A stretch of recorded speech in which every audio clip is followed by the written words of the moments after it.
It's official. Notre Dame just signed its best recruiting class in over a decade with 4 5-star commits, 23 blue-chip prospects, and the only Power 4 program with 0 decommitments. We're breaking down every angle of Notre Dame's historic signing day right now.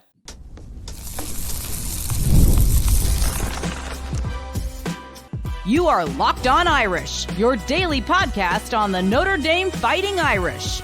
Part of the Locked On Podcast Network, your team every day. Hello and welcome in. This is Locked On Irish, your daily home for Notre Dame football. We are part of the Locked On Podcast Network, which is now the #1 sports podcast network, all thanks to your support. I'm Tyler Wojciak, and I'm the host. I'm a Notre Dame alum, producer at Fox Sports, and I've been covering the Irish since 2020. Thank you so much for joining me here on Thursday, December 4th, and for making this your first watch or listen of the day. Today's episode is brought to you by FanDuel. If you want to be right in the middle of the action this season, visit FanDuel.com and place your NFL live bets all season long. And if you have not already, please hit that subscribe button on YouTube or wherever you get your podcasts. And don't forget, you could submit your questions for the Friday mailbag in the YouTube comments on X at Locked On Irish or by sending me a DM on Instagram at Locked On Irish Pod. And look, I know a lot of you still have questions about the college football playoff rankings and where Notre Dame stands heading into conference championship weekend. I went live on Tuesday night right after the rankings dropped, and I laid out the full landscape, so we're going to talk plenty more about it in tomorrow's mailbag. But today, we're going to shift gears because Wednesday was a massive day for the Notre Dame football program despite the justifiable angst from the fan base about the playoff. Notre Dame officially signed its 2026 recruiting class, the best they have hauled in since 2013. They had zero drama, all 27 verbal commits signed on the dotted line. So it was a great day for Notre Dame football. And look, I get it. It's weird that signing day is happening right in the middle of the playoff conversation. The college football calendar is completely disjointed, but this is the world we live in. So we're going to dive into why this class is so special, the biggest takeaways from signing day, and my full slate of signing day awards, including future stars, biggest surprise, biggest question mark, and the prospects who could define the next era of Fighting Irish football. All right, so let's dive into it. Notre Dame's 2026 recruiting class is the best class the Irish have signed since 2013 based on any metric, any ranking that you could possibly find. And honestly, it is the exact kind of class that Notre Dame fans hoped Marcus Freeman would deliver when he was elevated to head coach. This is the level you have to recruit at if you want to compete with Georgia and Ohio State and Alabama every single year. This is the class that closes the gap.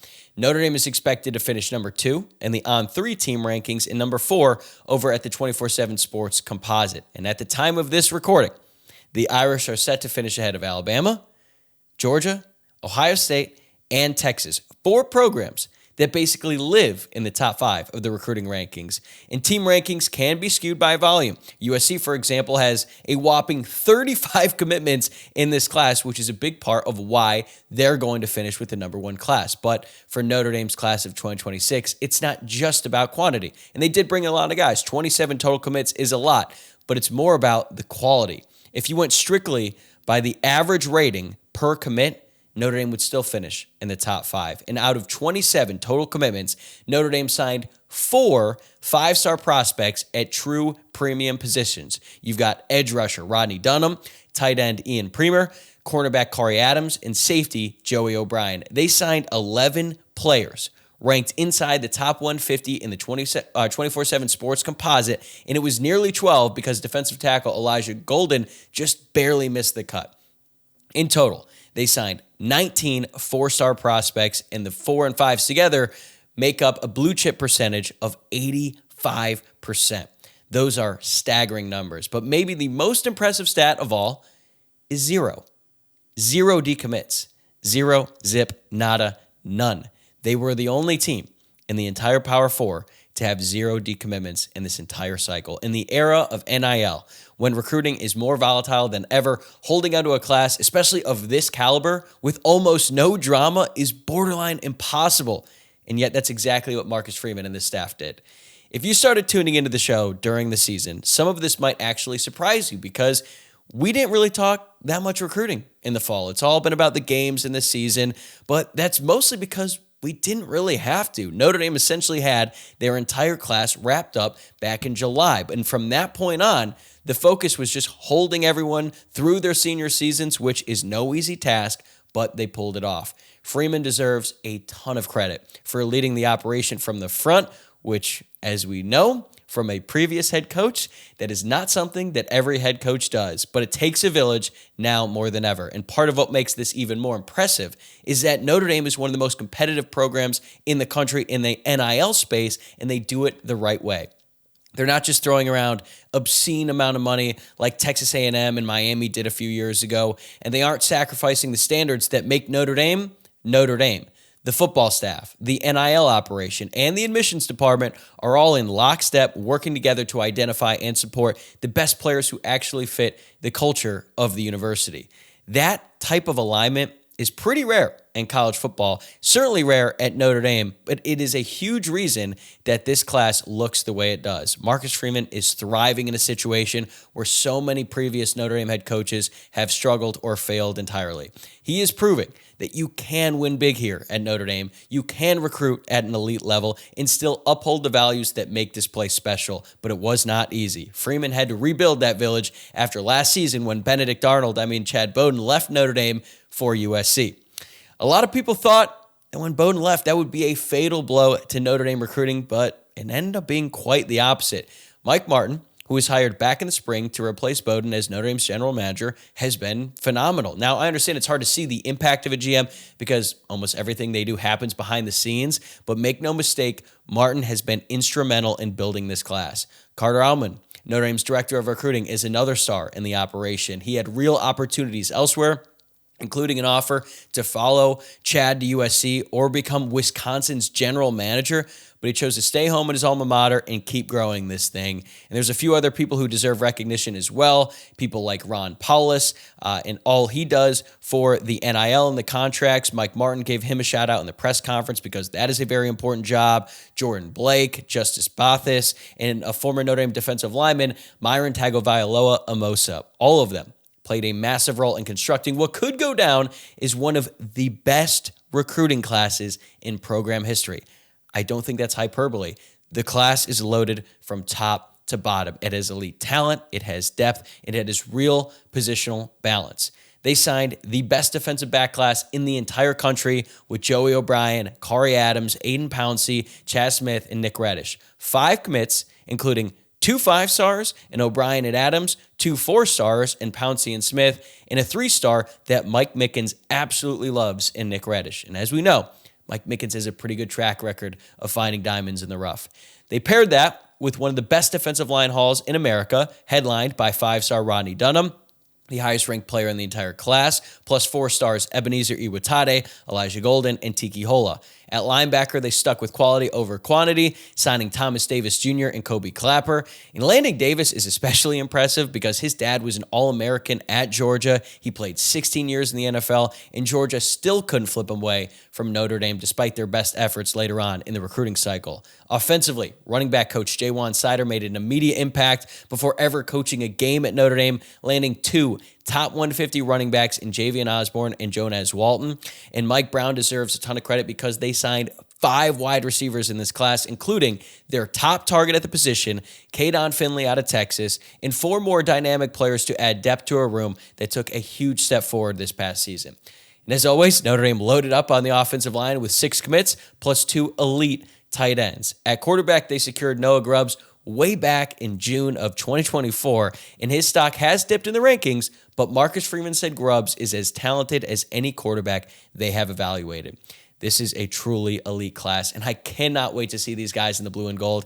And what makes it even more exciting, this might only be the beginning.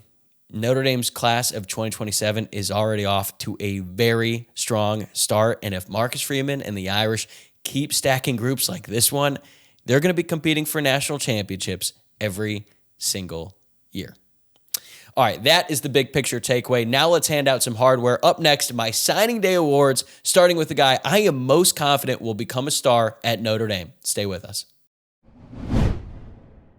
Today's episode is sponsored by Aura Frames. The holidays are officially here, which means gift hunting season is on. And if you want something meaningful, personal, and guaranteed to get a reaction, Aura Frames is the gift that delivers every time.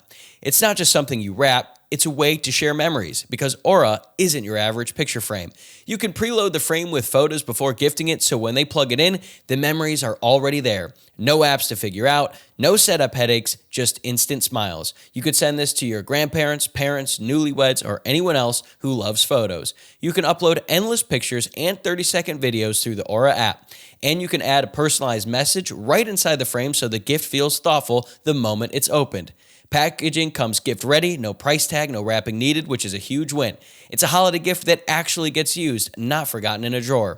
For a limited time, save on the perfect gift by visiting auraframes.com to get $35 off Aura's best-selling Carver matte frames, named #1 by Wirecutter, by using promo code COLLEGE at checkout. That's auraframes.com, promo code COLLEGE. This deal is exclusive to listeners and frames sell out fast, so order yours now to get it in time for the holidays. Support the show by mentioning us at checkout. Terms and conditions apply.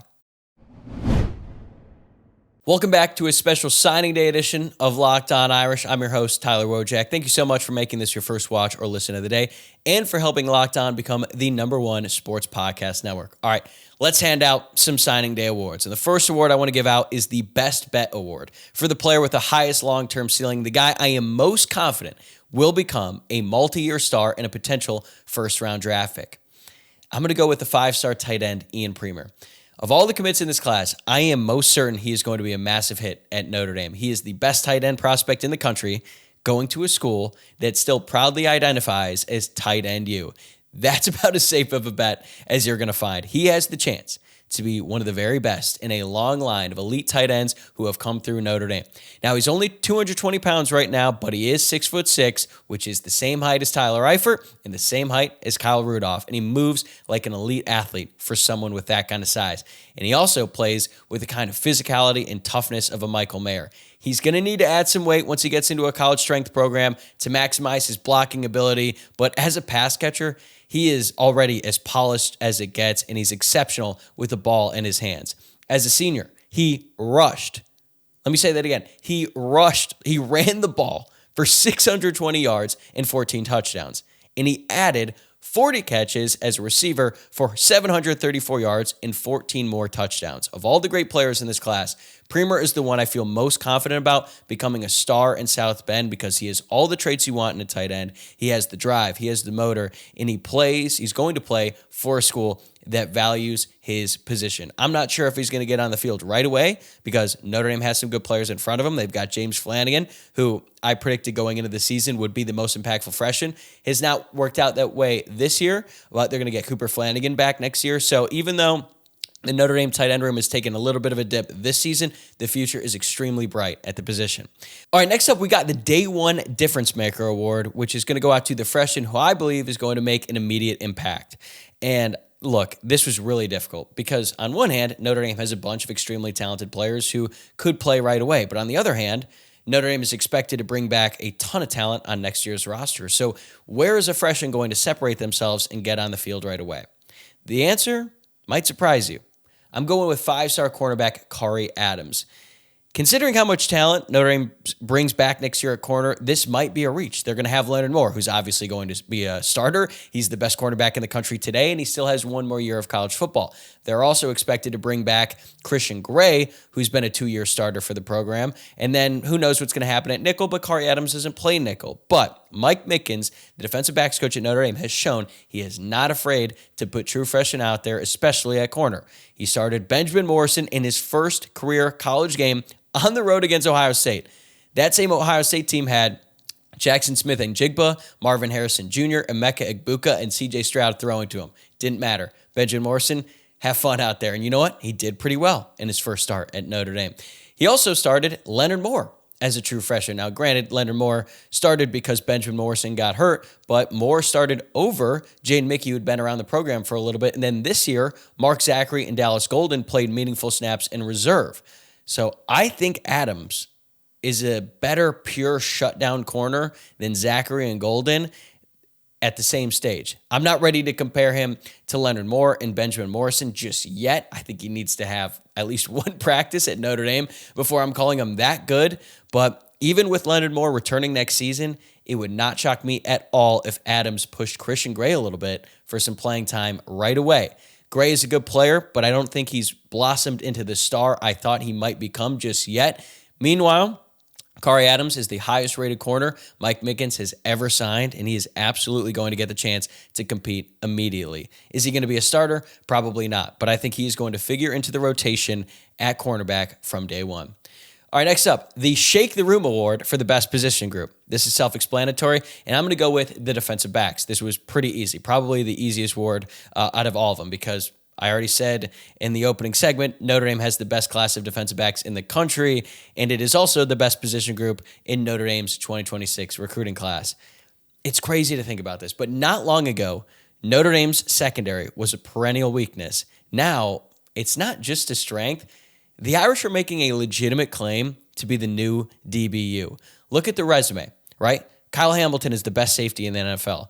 Julian Love is thriving in the NFL. Harrison Smith is a future Hall of Famer who's still kicking it. And now Xavier Watts has really turned into one of the best safeties in the NFL as a rookie. And then at corner, Benjamin Morrison was a second-round pick last year who would have been a first-round pick if he did not get hurt his junior season. Leonard Moore is a future first-round pick. And I think there are more future first-round picks in this class. They could field a complete, highly competitive secondary just with the guys in this class, because you could put Kari Adams and Chasten Smith at corner, Nick Reddish at nickel, he's a very versatile player, and then Joey O'Brien with Aiden Pouncey at safety. And then next year, with Leonard Moore coming back, and An Schuler and Tay Johnson returning, Notre Dame is already going to have one of the best secondaries in the entire country, and this class adds even more depth and high-end talent. All right, next up, we got one of my favorite awards, the Trust the Tape Award, given out to the most underrated player in the class. So I've got two guys for this award. First up, I've got three-star wide receiver Dylan Faison. Faison is the lowest rated player in the entire class, but if his brother Jordan has taught us anything, rankings should not matter when you are evaluating a Faison. Dylan has actually been described as a better athlete than his older brother, and that's part of the reason why he is the number one lacrosse recruit in the entire country. And if you're wondering, yes, Dylan Faison is going to play lacrosse and football at Notre Dame, just like Jordan Faison does. But over the past 2 seasons in football, Dylan has totaled over 1,600 receiving yards, 19 receiving touchdowns, and he was one of the most dynamic returners in the nation. I think he's going to develop into a really good football player over time. I think we'll see him year 2, maybe year 3, because he has to fill out. But if you could see how Jordan has developed, I think Dylan could have the same trajectory. And at this point, Jordan Faison has become one of the go-to targets on Notre Dame's entire team. Now, the other player who deserves this award is 4-star tight end Preston Frizzell. Notre Dame was not recruiting Frizzell at all. He wasn't even on their radar until pretty late in the spring of 2025, but their tight end board wasn't really working out. They weren't having the success that they were hoping they would, so they were searching for some more tight end prospects, and according to Matt Freeman of Irish Sports Daily, Notre Dame general manager Mike Martin was traveling through the Toledo area, and he asked his staff to find some players that he could evaluate when he was around. Recruiting analyst Justice Bathis suggested he check out Frizzell, so Mike Martin went and watched one practice. He offered him a scholarship a couple days later, and then not long after that, he was part of Notre Dame's class of 2026. Since then, Frizzell has really risen up the recruiting rankings. Now he is number 347 overall on the 24/7 Sports Composite, so he's still on the lower end, but compared to where he was when Notre Dame first started recruiting him, he has shot way up. He's more of a receiver than a traditional blocker, but pairing him with Ian Premer and then James Flanagan from the class before, that gives Notre Dame a stacked young tight end room after a brief downturn at the position. Okay, the biggest surprise, the commitment that shocked fans and coaches alike, I've got 2 for this award as well. First up, we're going to go with the 4-star offensive tackle, Grayson McHugh. Yes, it's McHugh, not McKeo, like the dorm on campus at Notre Dame. So McHugh looked like a strong Penn State lean heading into his official visit at Notre Dame back on June 12th. The week before, Penn State's NIL Collective posted a video of McHugh on Twitter where he said he would be announcing his commitment on July 1st. He didn't explicitly say he was going to Penn State, but everyone assumed that was the direction, considering that Penn State had been the favorite for a really long time, and he was announcing his date through the Penn State NIL Collective. But he was still going to visit Notre Dame, and he was still planning on visiting Texas. But coming out of that visit to Notre Dame, the Irish offered another tackle, Charlie Tom, which seemed like a sign they expected McHugh to stick with the Nittany Lions. But then rumors started to circulate on Tuesday that McHugh had a complete change of heart after the visit, and he wanted to pick Notre Dame. So McHugh canceled his official visit to Texas and committed to Notre Dame on June 18th, nearly 2 weeks before his scheduled announcement. A wild turn of events in this recruiting cycle. And as for Charlie Tom, the tackle prospect who was offered after McHugh visited, he committed to the Irish as well. Now, as for the second guy to win this award, I'm going to go back to five-star tight end Ian Premer, because just about everyone in Kansas expected him to stay home and play for Kansas State. Premer is from Great Bend, Kansas, and he was deciding between Kansas, Kansas State, and Notre Dame. He scheduled his Notre Dame official for the weekend or the week after Notre Dame held their biggest visit weekend of the summer, so we could attend, I think it was Iowa State's. So when Notre Dame had like 21 prospects the weekend of June 12th, Premer did not make his way to campus until like the Tuesday of that week with his family. So it was still exciting that he was coming to campus, but you really wanted him to be with the rest of the commits and the rest of the undecided prospects because Notre Dame was going all out in that weekend.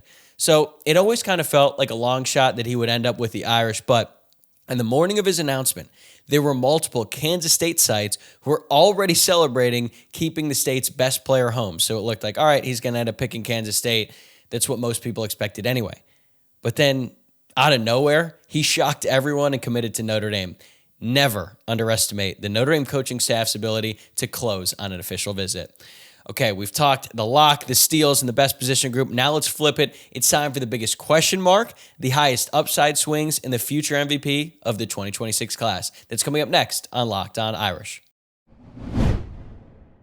Today's episode is brought to you by FanDuel. NFL Sundays move fast. One big play and suddenly everything feels different. That's what makes live betting with FanDuel so exciting. You're not just watching the game, you're reacting to it in real time. With FanDuel, you can place bets as the action unfolds. Every drive, every momentum swing, every highlight moment. Live betting is best when the game starts to shift, a receiver gets hot, a defense tightens up, or the momentum flips after a turnover. FanDuel lets you jump into that moment. Your live spreads and money lines adjust instantly. Player props update as guys heat up, and you can bet next touchdown scores, drive results, totals, and more. It keeps you locked into every snap, every drive, and every possibility. Remember when Michigan took that early lead against Ohio State this past Saturday, and everyone was thinking, oh, well, it's happening again, and Michigan's going to win? That would have been the perfect time to bet on Ohio State because the Buckeyes ended up rolling the rest of the way. So if you want to be right in the middle of the action this season, visit FanDuel.com and place your NFL live bets all season long. FanDuel, the game moves fast, and so can you. All right, we've got a few more awards to hand out on this signing day special of Locked On Irish, and our next award is the biggest question mark for a prospect that I'm the most uncertain about. And I'm going to give it to four-star quarterback Noah Grubbs. And look, this is going to sound like a negative award. I don't mean it to be that way. I'm just going to be the first to admit that I've been skeptical of Noah Grubbs for a while now.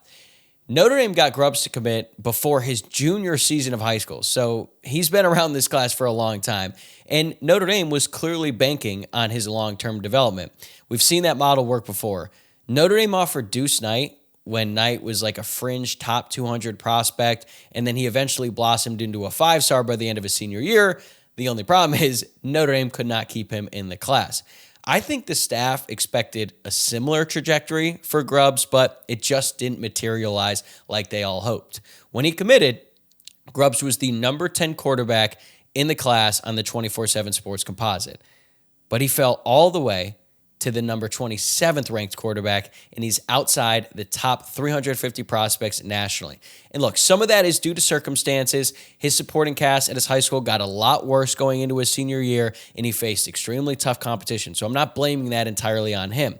But to make things more complicated, Notre Dame realistically could have taken Dia Bell out of Florida, the son of former NBA player Raja Bell. But for whatever reason, it didn't work out. I think Notre Dame chose to move off him, and Dia Bell finished as the number 9 overall player in the class and the number 2 quarterback. He is heading to Texas.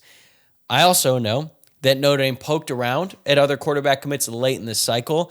I don't know if they went so far as offering another player, but even though Marcus Freeman expressed confidence in Grubbs on signing day, I'm just not sure that the staff's actions fully match that sentiment, and I'm not counting Grubbs out. He still has talent. He still has plenty of upside. He's got great size. He's 6'4", 205 pounds. The rest of the guys in the class love him. He's a natural leader. So there are plenty of things to like with Noah Grubbs, but he plays the most important position on the field, and this one just hasn't progressed like anyone hoped. It's just something to monitor as he develops. And look, if it doesn't work out, Notre Dame could go in the transfer portal. But Marcus Freeman even said in his press conference on Wednesday, he wants the future of the Notre Dame quarterback room to be guys that they recruit out of high school. And we're going to see if Noah Grubbs can live up to that. All right, we've got the Upside Award, which is going to go out to the explosive athlete who I believe has the highest developmental ceiling, someone who honestly could be an All-American if everything hits. I've got two guys for this award, and I want to start off with 4-star defensive back Aiden Pouncey. Even though Joey O'Brien and Kari Adams are the 5-star defensive backs in this class, there are plenty of people who think that Aiden Pouncey could become the best of the group. He's a top 100 player, so it's not like he's flying under the radar or anything like that. But he might have had the best senior season of anyone in this recruiting class. He can do everything. He's a really good defensive back. He can play corner. He could play nickel. He could play safety. He could also play on offense and be a wide receiver. He can also return punts. He can return kicks. And he is elite in every role.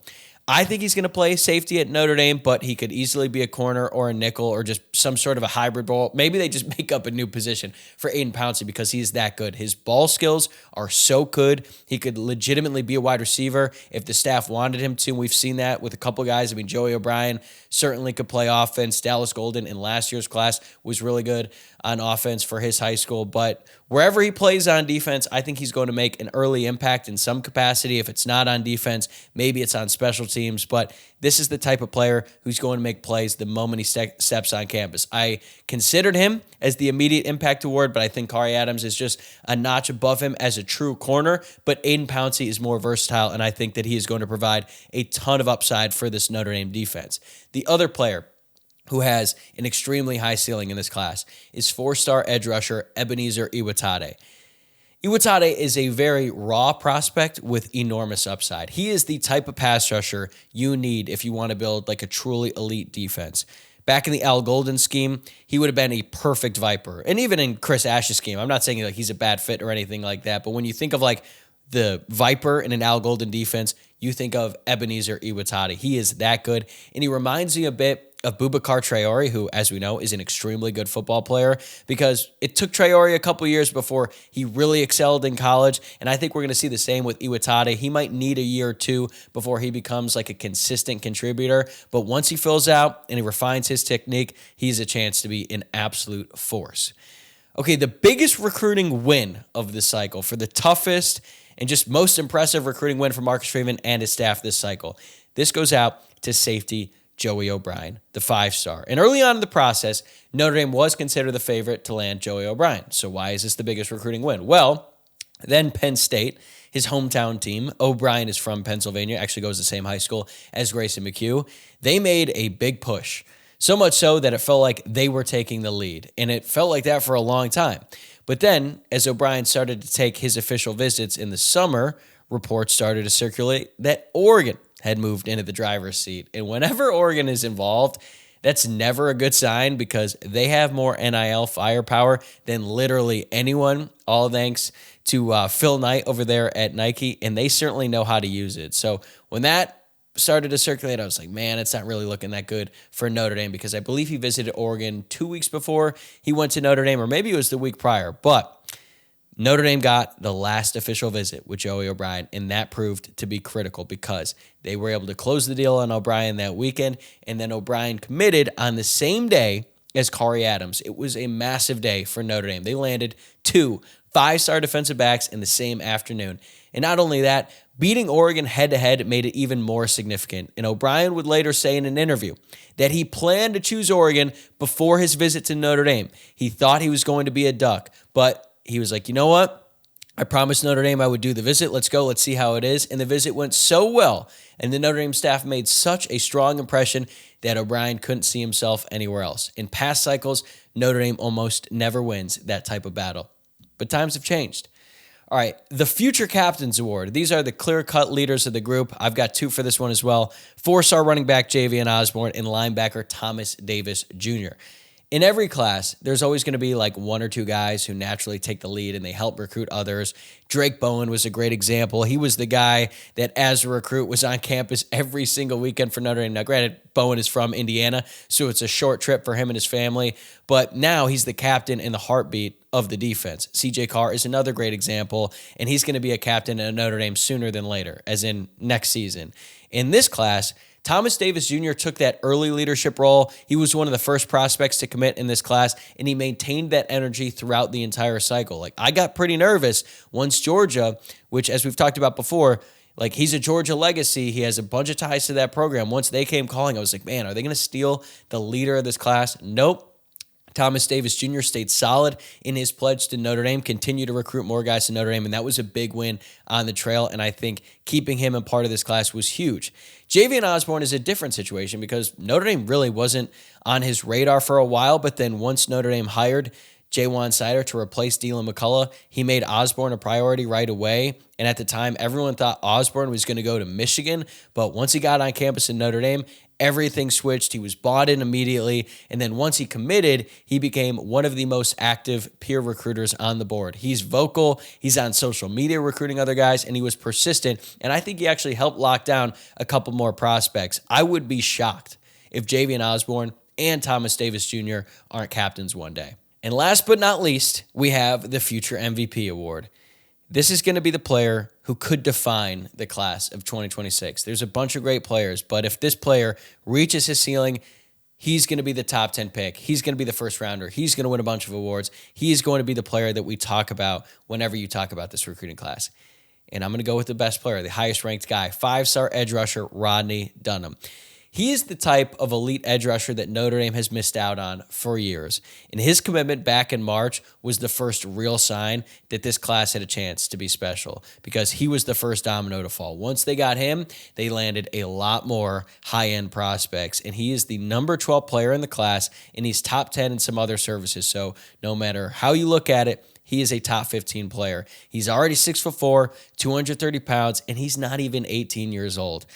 I'm not sure how much we'll see of him as a freshman, but the ceiling for him is outrageous. Like, he's not just a potential first-round pick.